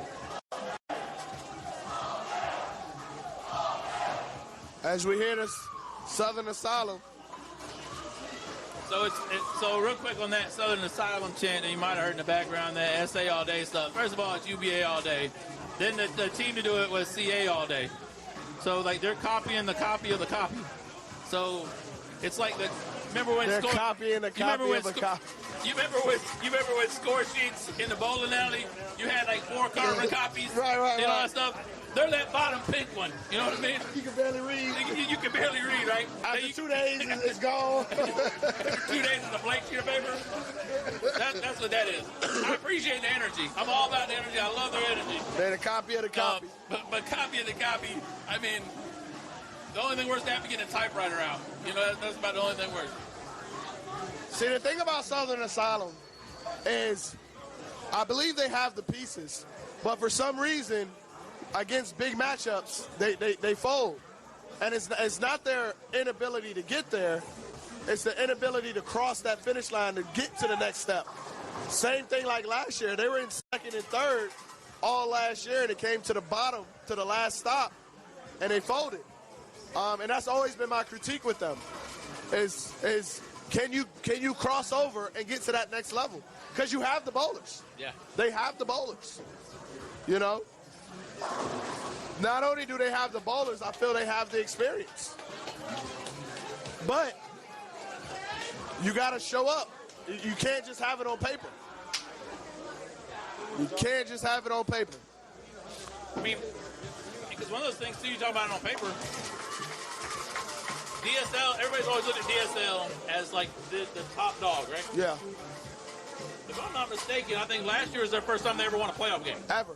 First of all, ever been in the playoffs. Yeah, so it's kind of like, okay, you can have these names. I don't even, did they win? I think they won and made it to the second round. I know they didn't make it to Battle Bowl, but I know that they were there. But I mean, it's kind of like they've always let their names on the roster intimidate people. And they're great bowlers. I'm not taking away from anybody. Even the people that aren't helped, their carpet here today is better than some teams. Yeah. So, you know, it's one of those things where it all, like we're talking about with Southern Asylum, it all has to come together at the right time. Yeah. Right? If everybody's not available, if everybody's not committed, if, you know, God forbid you have, like, deaths in the family, different things like that, job changes, life, different kids, things that life yeah. can get in the way. It's very tough. DSL seems very focused this year. Yeah. This is the most teams they've had around them in the district before. Yeah. So their travel is minimized. Now they do have Augusta bowlers. Like we talked about with Flint, we talked about with Beat Day earlier. They got people all over still. Yeah. They're still going to be a team to reckon with. Yeah, like you said, it's just a matter of availability because this year, I think with the emergence of striking results, they kind of felt offended. Like, hey, we're the defending champs. We understand what striking results is, but we've been here. Yeah. And I think they felt a little disrespected early in this year, and they had that striking results at Woodstock circled on their calendar, and they made a big win, 36-4, I believe it was, or 34-8, or something like 32-8. Damn. They weren't big, but you got to understand, with that big win against striking results, you know, that was them saying, hey, this is still our division. Yeah. We're still division champs. You know, we started it here. And ever since, I think they haven't lost since. Because going into these last 2 position rounds, to be honest with you, if I remember the standings correctly, I think they're pretty much locked, 1st and 2. So those 2 position rounds is going to say, hey, we won our division back. You know? Well, I ain't going to say back because they didn't lose it yet. The season, you know. But that 1 and 2 matchup. Yeah, that strike there was one of the ones you're not proud of. You just tell it. That's when you tell everybody, look at the score up there. Don't look at what I just shot. Right. Because he had stuff crumble that never should have even thought about crumbling.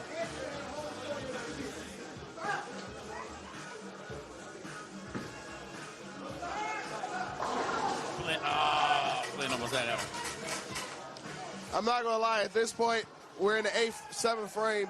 We're in the 8th frame. This is over. Do you hear that? This song. Oh, this song. It's a night to remember. If I'm not mistaken, that's a fat lady singing. Yeah. Because this match is over. Like, it doesn't matter what happens in this. No, but you know what? Troy, you always got to fight to the end. No, I'm with you there. Just for the simple fact that, like, this could be a confidence boost. As a team owner, it helps you see how your team handles adversity. You know, when you talk about your availability for your next tour stop, how many of these people are not going to be available because of how bad they bowled, or how mad they are they didn't make the lineup, or how mad, or you know, whatever. So it's like, you still got to fight. Now, let me ask you this. Because even with this loss, I think they're still in a playoff hunt. Yeah. At what point do you start preparing your team for that playoffs? Well, honestly, it's one of those things where, like, I know, like, you and me have talked about this before, is like, once you've been there, you realize the planning has to start early. Yeah.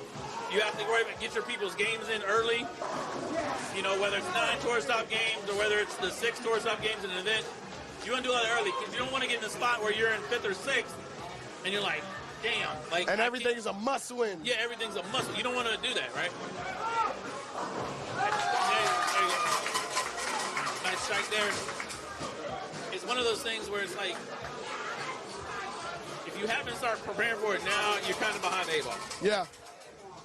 You know, because now you're going to get to where you might regret who you have available for the playoffs. You might regret where when you're in the playoffs who can't bowl because they weren't eligible. Like, to me, if you haven't started yet, you're kind of doing yourself a disservice. I agree. Because I ain't gonna lie, even with our excuse me, even with our ups and downs this season, I started preparing my team, texting, hey, are you going to be available for playoffs? Are you able to make playoffs? Playoffs is this date. I think for me, my team starts preparing the moment Mal announces the dates.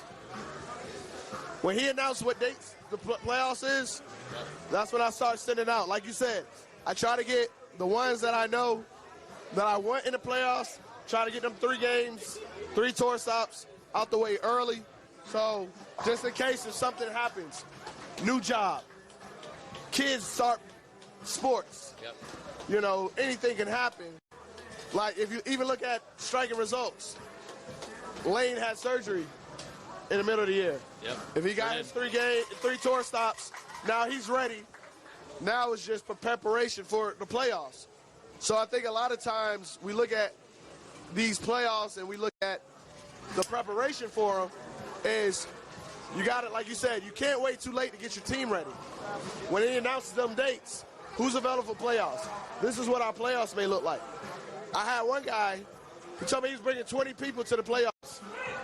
Like, what are you bringing 20 people for? He said, I'm going to swap them out, each one. So I'm going to tell you now, I'm not bowling 20 people in the playoffs. There's no way in hell. Like, that's way too much. Because who are you going to take out? Like, of course, you take maybe 15. Somebody gets cold, something happens. But you got to be able to prepare your team as a whole mentally. Because like you said, we got 2 position rounds to end the season. Those are 2 playoff games for some of us. Basically it is, yeah. DSL and striking results already punched their ticket. The rest of us, we're in playoff mode now. We're in the play-in. You might as well say it's the NBA play-in before the playoffs. Yeah, I mean, it's one of those things where there's so many new teams down here that it's a learning curve for everybody. They're just having to learn it. With the new division, right? Yeah, because like we can sit there, because even as long as you've been around, as long as I've been around, we're kind of like the parents to where we can tell you, hey, don't do that. Yeah. But you ain't going to learn it until you do it. Yeah. And then we go, I told you. Yep. I told you. There's so many team owners that I've talked to in the beginning of the season, and they call me now, like, you were right. You were right. There's one little hard-headed knucklehead somewhere around here who I tried to tell him. And I didn't want to disrespect his team when I was telling him, you're not going to make the playoffs this year. And it wasn't me being cocky, but I saw how your team was built. I saw how your team's attitude was, and I see how your attitude is. Because you can't come in here, I'm making the playoffs. Like, you can say that as trash talking, but you can't come in here You got too many good teams. It will, throughout the season, how many people be 1, 2, 3, and they're not even in the playoffs after that? Yeah. So you can't come in here estimating the experience. Right. Because experience is very much key. A lot of those teams, like we said, striking results, they got Lane Moore. They got Taylor Major. They got Leslie Starling. They got teams that has been on good and bad teams in the UBA. So they can help Daniel Cohen with lineups, tell him what works and stuff like that. Because I can tell you, Daniel is one that relies on his team. He listens to him, you know? Because we already know the playoffs is a different monster. Yeah, it's very different. You know, we've had our ups and downs. We didn't make it to playoffs last year, which is very unfortunate. But every year we've made the playoffs, we've made good runs. And you know, we lost to Hitman in the playoffs the year that they made it to where they went on the Battle Bowl and made it to the Final Four. Then we went to the Elite Eight, you know, a Battle Bowl the next year. Like, there's a lot to all of it that people just don't understand until they get it. Everybody's hard-headed. Yes. It doesn't want to take the advice. That's free, by the way. We don't charge. You've never charged for advice. I've never charged you or anybody else for anything I've ever said. And you know, I'll call. Yeah. I'll call. I'll talk to a lot of team owners. Yeah, so that's the whole thing is like, you know, the biggest piece of advice I'd ever give anybody is if they're ever going to start a team, bowl on a team first. Yes. Get that experience out the way first, and then go from there. Because if you try to just do it off the street, it's gonna be hard for you. Yeah. You know. But So, you know, get in the UBA somehow, and then go from there. Yeah, for sure. So we got Eugene right here. Once again, you came in and sub, put up a number, got your team to victory over there on that handicap one pair. Tell me how you feeling. I feel pretty good. I feel like this is something that we can continue to do. Is just trust your teammates and let them go to work. Now you got a tough climb because of the start. We're trying to get the division. How confident are y'all to try to get this division? Because we got 2 position rounds coming up where both of those position rounds is going to be probably y'all in striking results for that division. How confident are you in your team right now? I trust our chemistry, and I trust the communication process.